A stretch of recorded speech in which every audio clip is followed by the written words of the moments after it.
Hi guys, welcome back to my YouTube channel. ඉතින් ගොඩ කාලෙකට පස්සේ ඔන්න මම ඔයාලට ස්ටයිල් ව්ලොග් එකක් ගෙනාවා. අද මම ඔයාලට කියලා දෙන්නේ ෂෝට් නෝට්ස් හරියටම ගහන්නේ කොහොමද කියලා. ඉතින් අපිට පාඩම් කරන්න තියෙන ගොඩක් ලේසි ක්‍රමයක් තමයි ෂෝට් නෝට්ස් කියන්නේ. ෂෝට් නෝට්ස් හදන එක අමාරු වුණත් ෂෝට් නෝට්ස් නැවත බලාගන්නකොට ඔයාලට යන්න විනාඩි 5ක් වගේ පොඩි කාලයක්. තව දෙයක් ඔය ඔතන තියෙන අය කොළපාට පොත තමයි මම මේ පාර 2026 චැනල් බුක් එකට ගත්තේ. මම ඉතින් ඔයාලට බුලට් ජර්නල් කරන එක ගැනත් බ්ලොග් එකක් ගේන්නම්. අපි බලමු දැන් කොහොමද ෂෝට් නෝට් එකක් හදන්නේ කියලා. මුලින්ම ඔය තෝරගත්තු පාඩම හොඳට කියව ගන්න. ඒක හොඳට කියවලා ඒකේ තියෙන විශේෂ කරුණු ඔයා එක්කෝ කටුවට වෙන කොලයක ලියාගන්න. එහෙම නැත්තම් ඒ පොතේම පැන්සලෙන් ඉරි ගහගන්න. මොකද මම මේ වෙලාවේ ඔයාලා ටෙක්ස්ට් බුක් වල හයිලයිට් යූස් කරනවට කැමති නැහැ.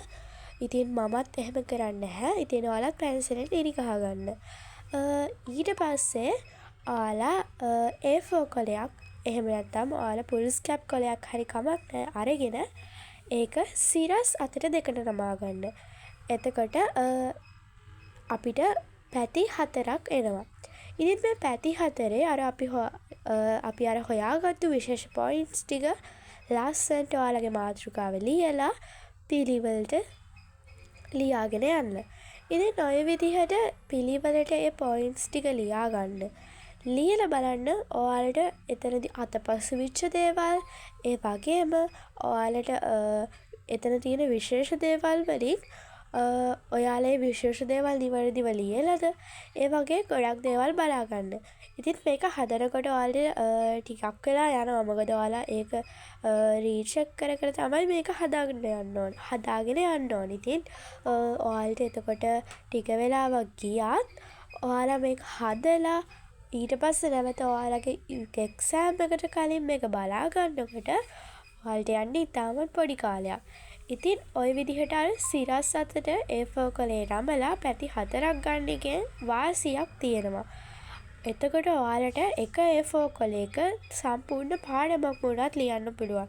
ඒ පාඩමේ විශාලත්වය අනුව තමයි ඒක තීරණය වෙන්නේ.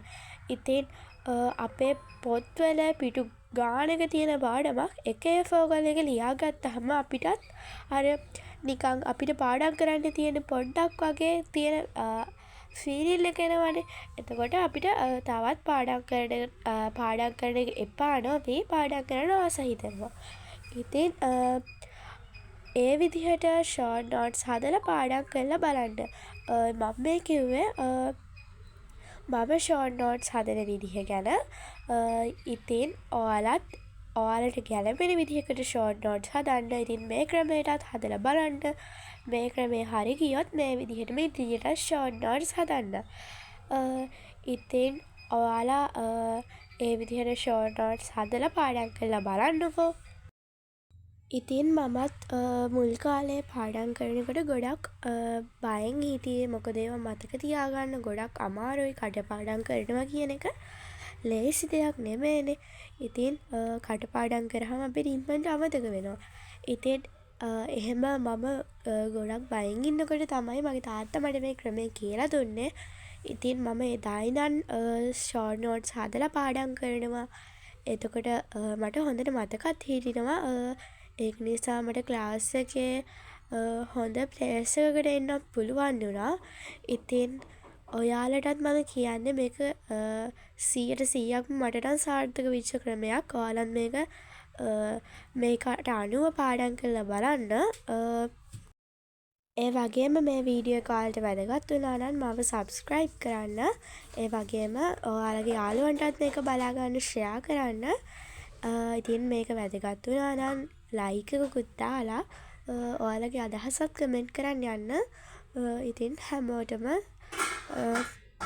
ඔයාලගේ එක්සෑම්ස් වලට හොඳින් මුහුණ දෙන්න ලැබෙන්න කියලා ප්‍රාර්ථනා කරනවා. ඉතින් මම ගිහින් දැන් හැමෝටම සුබ දවසක්.